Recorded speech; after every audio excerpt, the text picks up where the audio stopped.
दोस्तों आज हम आपको मिलवाएंगे एक ऐसे भाई से जिन्होंने बीटेक और एमबीए करने के पश्चात 12 साल नौकरी करने के बाद 25 लाख का पैकेज छोड़कर 6 साल पहले वर्मी कंपोस्ट के बिजनेस को एक रोजगार के तौर पर अपनाया और आज इससे एक बहुत अच्छा प्रॉफिट कमा रहे हैं।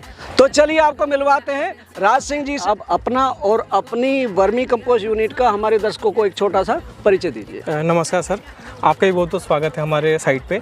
ये ग्रोइंग ट्री ऑर्गेनिक्स साइट है, हमारा साइट का जो नाम है, और कुछ सालों से हम यहाँ पे वर्मी कंपोस्टिंग कर रहे हैं।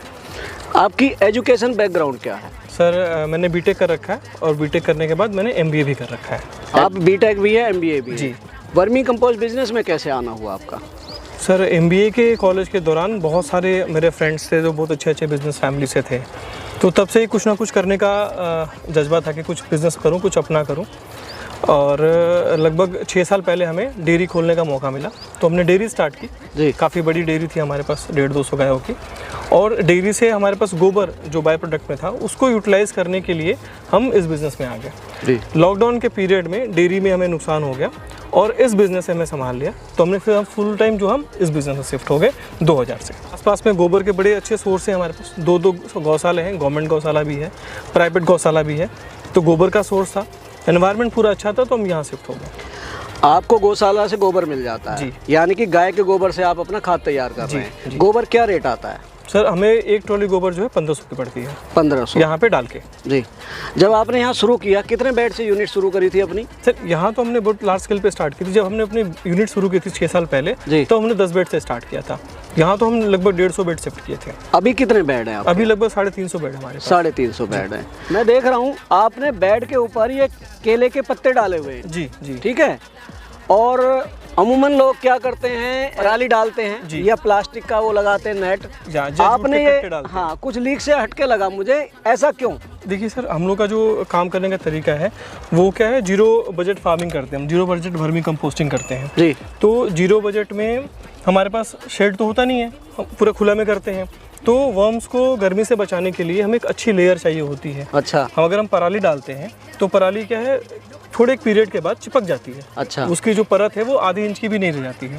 लेकिन अगर आप ध्यान से देखिए हमारे केलों के पत्ते में देखें तो ये 3 से 4 इंच का परत हमेशा बना रहता है इसमें जी। और ये जो 3-4 इंच का जो परत है वो गर्मियों के दिनों में कूलर से भी ज़्यादा काम करती है, मतलब ठंडक बनाए रखती है। बहुत अच्छी। अगर आप 48 डिग्री बाहर का टेम्परेचर है तो हमारे बेड का टेम्परेचर किसी भी कंडीशन में 22 डिग्री से ऊपर नहीं जाता, गर्मी में भी, खुले में।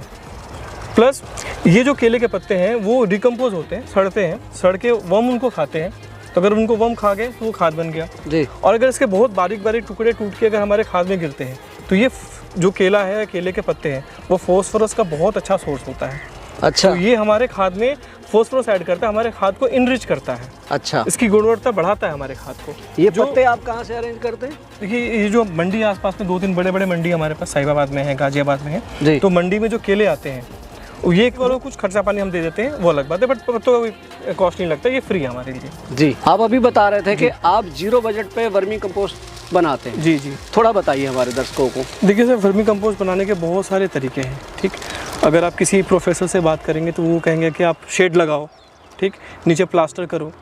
बहुत सारे लोग आप देखेंगे जो नीचे पन्नी बिछाते हैं, ग्राउंड को लेबल करते हैं। हाँ जी, इन सब में कॉस्ट जाता है। अगर हमारे साइट को देखेंगे तो हमारे साइट पे आपको कुछ भी फैंसी नहीं दिखेगा, कुछ भी ऐसा चीज़ नहीं दिखेगा जिसका कोई यूटिलाइजेशन नहीं है जी, या वर्मी कंपोस्ट के क्वालिटी से रिलेटेड नहीं है। सब कुछ हम लोग सिर्फ वर्मी कंपोस्ट के क्वालिटी से रिलेटेड काम करते हैं, और हमारा जो तरीका है उसमें हम सबसे कम से कम खर्चे में वर्मी कंपोस्ट प्रोड्यूस करें। ये जो मॉडल है, इससे कम में कोई वर्मी कंपोस्ट पूरे वर्ल्ड में नहीं बना सकता जी।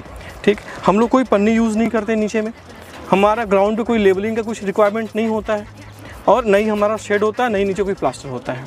सिर्फ हम ये केले के पत्ते यूज़ करते हैं, ये केले के पत्ते से ही हम सब कुछ कंट्रोल करते हैं। पत्ते हम एक्सेस यूज़ करते हैं, आप देख सकते हैं पत्ते हम बहुत ज़्यादा यूज़ करते हैं।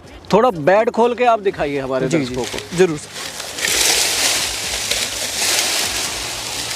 ये आपने ये पत्तों की लेयर लगाई जी है। देखिए आप क्वांटिटी देखिए, अगर पत्तों का आप देखेंगे जी तो ह्यूज है। हाँ जी, सूरज किसी भी तरीके से हमारे बेड तक नहीं पहुंचेगा किसी भी सीजन में। एक बार क्वेश्चन सर ये आता है लोगों का कि अगर अगर आप नीचे पन्नी नहीं बिछाते जी। हैं तो क्या केचुए आपकी ज़मीन में नहीं चले जाते हैं? हाँ। सर मैं बताना चाहूँगा केचुए बिल्कुल भी ज़मीन में नहीं जाते हैं। केचुओं का लाइफ का 2 मकसद होता है, एक होता है रिप्रोड्यूस करना, दूसरा होता है सिर्फ खाना खाना। अच्छा। तो अगर ये अपने खानों को छोड़ के कहीं नहीं जाते सर, कभी भी कहीं नहीं जाते खाना छोड़ के। मतलब इन्हें गोबर मिलना चाहिए, ये कहीं नहीं जाएंगे? कहीं नहीं जाएंगे। अच्छा, अगर किसी भी कारण से अगर आपके बेड में कोई प्रॉब्लम हो गया जी, तो ये खुद को बचाने के लिए ज़मीन में ज़रूर जाते हैं। अच्छा। लेकिन ये डीप बोरो नहीं कर सकते हैं, खुदाई नहीं कर सकते हैं। तो ज़मीन में सिर्फ मैक्सिमम ये 8 सेंटीमीटर तक ही जा सकते हैं जी। 8 सेंटीमीटर से ज़्यादा ये नीचे नहीं जा सकते हैं जी। तो और जैसे भी नीचे जाते हैं, एनवायरनमेंट जब भी इसका बेड का सही हो जाता है, जो भी दिक्कतें थी जिसकी वजह से ये नीचे गए हैं, जैसे ही वो ठीक होता है ये वापस अपने बेड में वापस से ऊपर चले जाते हैं। प्लस केचुआ हमेशा एक्सक्रीटा जो लैट्रिन है, जिसको हम वर्मी कंपोस्ट कहते हैं, वो बेड के ऊपर ही आके करता है। अच्छा। अपने घर से बाहर करता है जी। ये हर जीव अपने घर से बाहर ही एक्सक्रीटा करता है, ये भी करते हैं जी। तो ये रोज लैट्रिन करने के लिए ऊपर आता है, ऊपर लैट्रिन करता है, फिर बेड में जाता है, फिर खाता है। अच्छा। इसीलिए खाद हमेशा ऊपर से नीचे की तरफ तैयार होता है जी। मतलब सबसे ऊपर वाली जो परत है वो सबसे ताज़ा होती है। हमारे पास 17-18 लेबर रहते हैं यहाँ पे। जी। जो नए लोग इस बिजनेस में आना चाहते हैं, जिनकी रुचि है जी। वर्मी कंपोस्ट करने की, जी। आप उनका कैसे सहयोग करेंगे? देखिए सर, हम लोग हर महीने यहाँ पे फ्री ट्रेनिंग चलाते हैं। हर महीने के आखिरी वाले शनिवार को, वो जो भी डेट रहे जी, वो कम यहाँ पे फिक्स हमारे यहाँ ट्रेनिंग चलती है। कोई भी बंदा फ्री ऑफ कॉस्ट, खाना भी हम उन्हें अपने तरफ से खिलाते हैं जी। वो आगे हमसे सीख सकते हैं। एक दूसरा, आपने मैंने केचुआ का रेट बता दिया, 75 रुपया, 120 रुपया, ठीक। वो मेरे ख्याल से अपने मार्केट में सबसे सस्ता रेट है। उस रेट पे हम उन्हें वॉर्म देते हैं। वॉर्म्स का क्वांटिटी भी मैंने आपको बता दिया। अगर किसी भाई को लगेगा तो हम उनको काउंट करके भी दिखाएंगे जी, उस क्वांटिटी को। प्लस जिनको हम कंसल्टेंसी देते हैं तो 3 महीने तक हम इंश्योर करते हैं कि भाई उनका केचुआ किसी भी तरीके से मरेगा नहीं जी। प्लस आगे भी हम उनका बेचते हैं, उनको कैसे मार्केट करना वो भी सिखाते हैं। अगर उनको केचुआ सेल करना है, उन्हें साइट लगाना है, तो हम उनके साथ जाके साइट लगाना भी उनको सिखाते हैं। अच्छा। तो उनका पूरा का पूरा बिजनेस खड़ा करके हम देते हैं उनको जी। कंडीशन सिर्फ यही है कि वो बंदा मेहनत करने से ना डरे। अगर बात हो गई कि भाई इतना काम करना है तो वो काम कर ले। काम चोरों के लिए हम कुछ नहीं कर सकते, बट अगर बंदा कर्मठ है तो हम उसको बिजनेस खड़ा करा के देने की हमारी गारंटी रहेगी। मतलब ये काम सपने देखने से नहीं होगा, इसके लिए मेहनत करनी पड़ेगी। नहीं, हम जो हमारा जो चेहरा दिख रहा है, हमारे भाइयों का जो चेहरा दिख रहा है ना, ये हमारा एक्चुअल रंग नहीं है। हमारे ऊपर 4-5 परत चढ़ी हुई है सूरज की। अच्छा। तो वो परत चढ़ानी पड़ेगी। अब चढ़ाने के लिए अगर तैयार है तो welcome to the party ji.